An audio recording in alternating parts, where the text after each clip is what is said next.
from the county of Nyeri.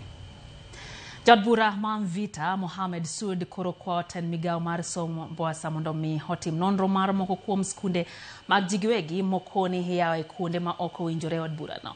Kanolo se skun primar Masirani Kama Neo Sede Ayanga Gedo ma classes manyien kata kunde so manyien Jadbura no mabende Jojo Nyuol Mondo Mioter Jopore Skunde Mo Injore Ma Ok Mago Ma Ichuogo Mana e Ute Magdak.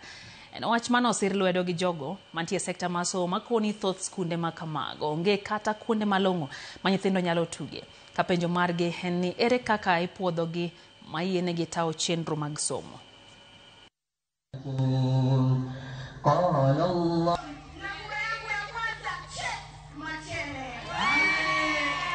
Mizungumza Education Department Ministry hatukatazi mzazi kupeleka mtoto private school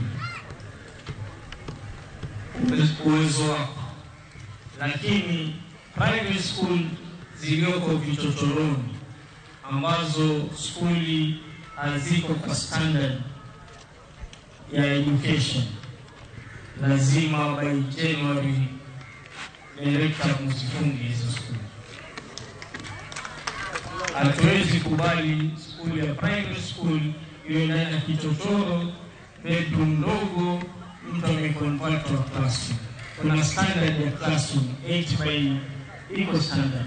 Mara nyingi kile kitu ambacho kinatusumbua kwamba tunatatizika kusonga mbele kielimu ni kwa sababu ya kukosa the right environment, kukosa usimamizi ulio sawa. Kwa hivyo wazazi, serikali inajaribu, hata ndio umeona mheshimiwa wetu ametujengea hii shule, ni kujaribu kufanya mazingira yawe yale ambayo ni mazuri kwa vijana wetu waweze kusoma. Wazazi basi tusimamie hawa vijana wetu. Sema kweli yale yamefanyika hapa leo, pengine kwa mtazamo wenu mweza kufikiri ni mambo madogo sana, lakini niwape hakikisho kwamba yale yamefanyika hapa siku ya leo kuboresha mazingira ya shule ili kuhakikisha kwamba wanafunzi wa public school pia wao wanaenjoy yale mazingira ya private school. Si